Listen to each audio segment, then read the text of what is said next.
M'han dit que he d'anar al traumatòleg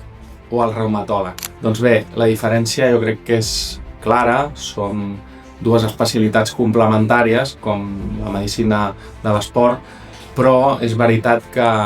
el traumatòleg es dedicaria a la patologia que necessitaria una operació, que necessiti bisturí i quiròfan. En canvi, el reumatòleg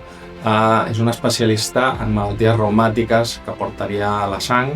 que es poden diagnosticar una sèrie de proves, però l'analítica de sang seria una d'elles, i per tant ells es dediquen a dolors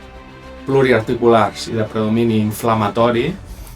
i els tractaments normalment seran per via oral, seran en comprimits, i en canvi el traumatòleg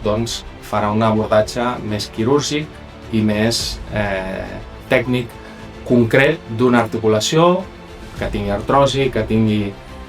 problemes degeneratius o una lesió aguda,